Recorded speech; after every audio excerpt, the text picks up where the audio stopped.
At Toryreck Station, there lives a family of stray cats. They were so popular that the villagers and Stationmaster feed them food and milk. The Stationmaster named them after the engines along Thomas's branch line.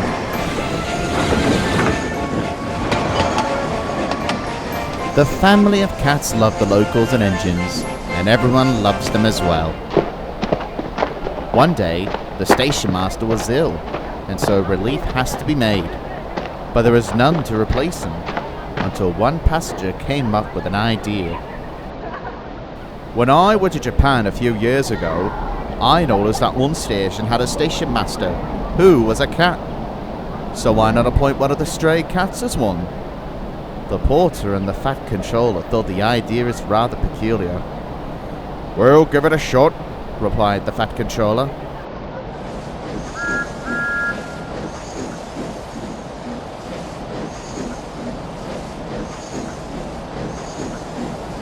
A few days later, Thomas was surprised to see so many passengers huddling around the station.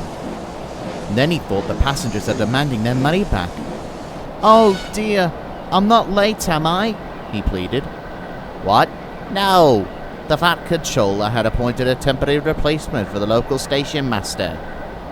Why is everyone pleased by it?" As the passengers moved away to hop on board, Thomas could see what they were looking at. "Are you that serious?" he said deadpanned. "I like the Toryreck cats, but a cat as a station master? Such a silly idea!" And he puffed away with disbelief.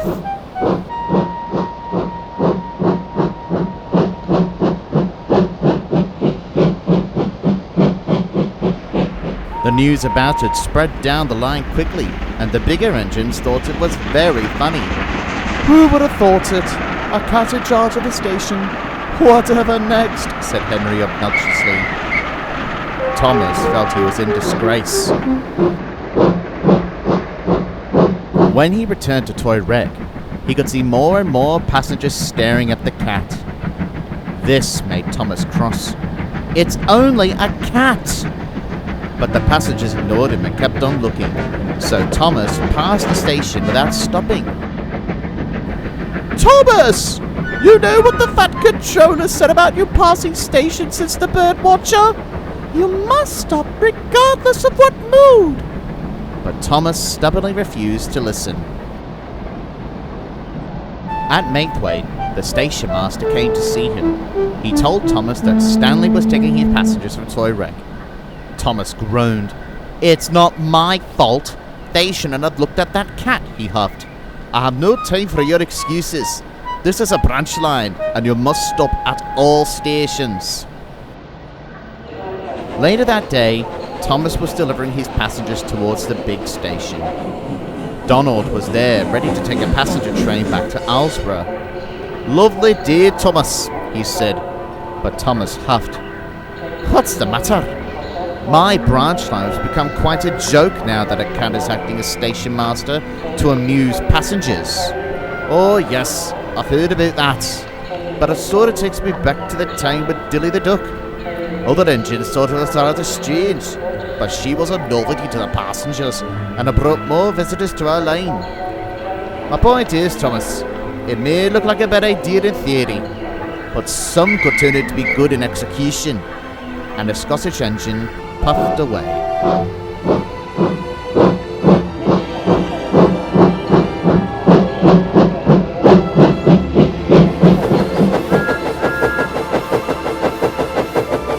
The next day, Thomas puffed towards the station. He saw people on the platform looking around the whole station as if they were inspectors. "Hello, what's going on?" he asked. Then the station master told him that the cat was missing. Thomas was about not to say anything else, but then thought of Donald's words from yesterday.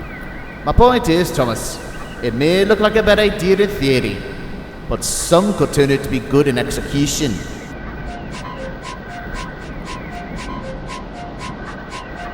Don't worry, I'll go and look for the station master along my branch line.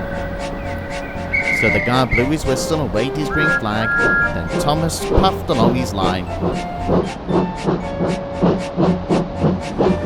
Surprised to see you caring about the cat, Thomas. Well, I have learned my lesson. You see, there she is, called the fireman, and the driver applied the brakes. The cat was lying down on the platform of the goods station. The crew picked up the cat and kept her on the fireman's seat. Come on, you, Thomas chuckled. Let's get you back to Toryreck.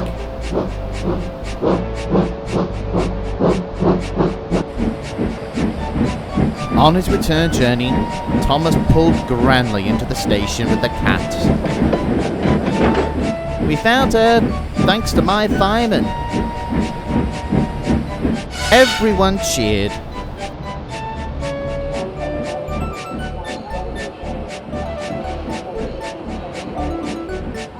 At the big station, Thomas met up with Henry.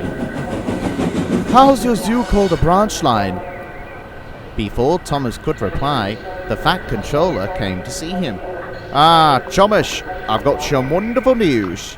The Stationmaster of Toryreck telephoned me and said he'll be back tomorrow morning. That's wonderful, sir. But what about the cat? I'm glad you've asked, Thomas. Since she's popular to everyone, I decided to let her be station master here at Knapford for the week. Thomas couldn't help but laugh, but Henry was shocked. But sir, surely, sir, you'll find a more suitable thing to replace the station master? Well, Henry, Station Master Helen is still working during the week. Rosie the cat will be here to welcome our passengers.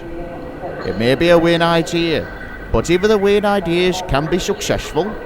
And as he left, Thomas had to agree, and he couldn't have been happier.